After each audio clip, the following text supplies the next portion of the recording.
Hey everybody, welcome to Weather Wednesday with Storm Chaser Logan Eschrich here. We're going to be doing the water cycle today for our activity/lesson. So you might be wondering, how does the water cycle even occur here on planet Earth? Well, here's some details for you. Some of you might be wondering, how does the water cycle truly occur here on planet Earth? Well, here are some basic steps of the water cycle.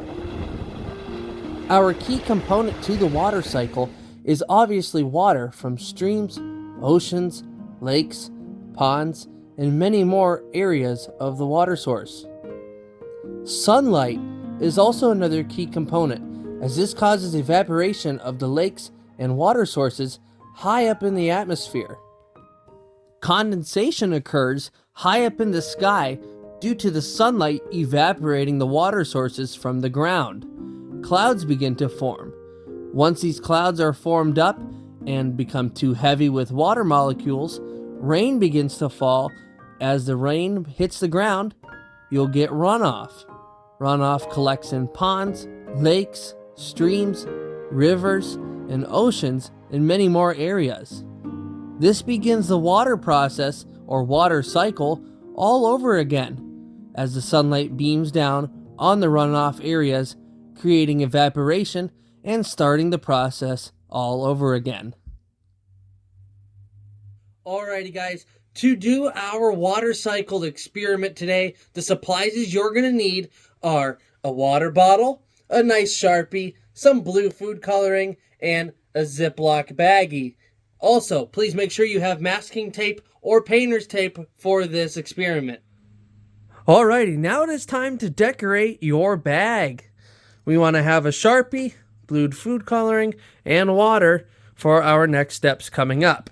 Take your Sharpie and decorate your Ziploc baggie as you want. Now I drew the sun, clouds with some raindrops, the mountains for runoff, and some water to show our lake bed or any type of water that could possibly be evaporating from the sun. But this is the general process of the water cycle. It starts off with the water here.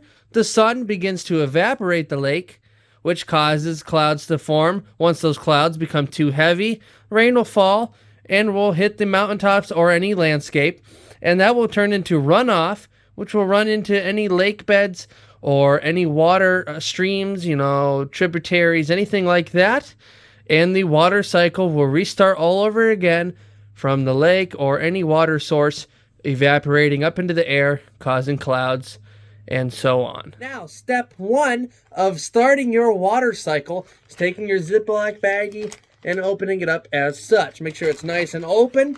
Grab your bottle of water. Open that up here.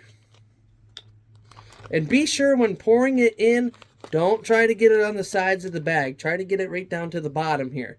We're going to want to put about an inch of water in our lake. Fill it up there.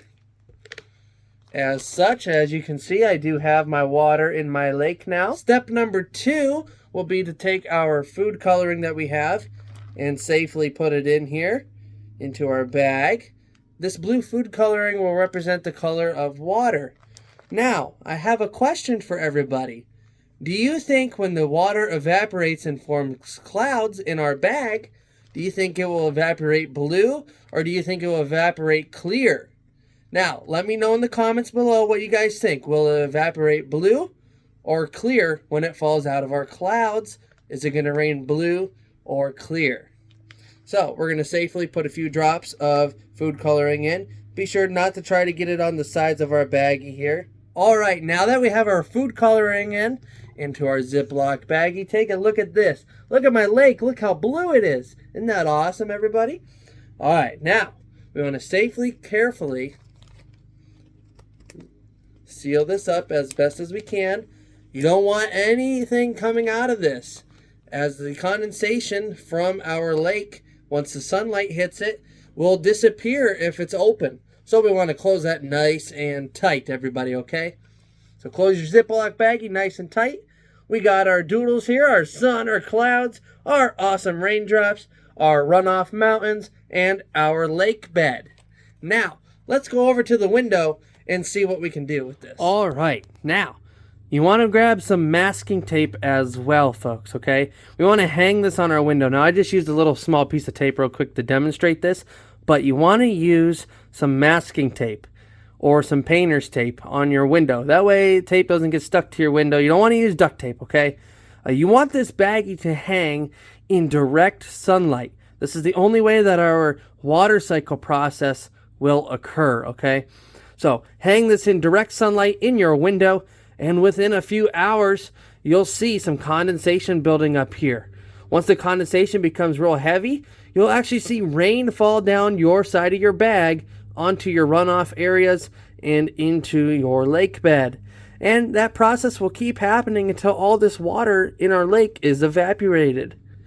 So, if you guys like this, make sure you leave a like and subscribe and comment below. What do you think? Will it rain blue drops? Or will it rain clear raindrops? Well, guys, look at all the rain in my bag. Wow. Isn't the water cycle cool, everybody? Thank you for joining in for Weather Wednesday with Storm Chaser Logan Eschrich. Stay tuned for next Wednesday as we'll be making some tornadoes in a jar. Don't forget to like, subscribe, and get notified for the next time I intercept a storm.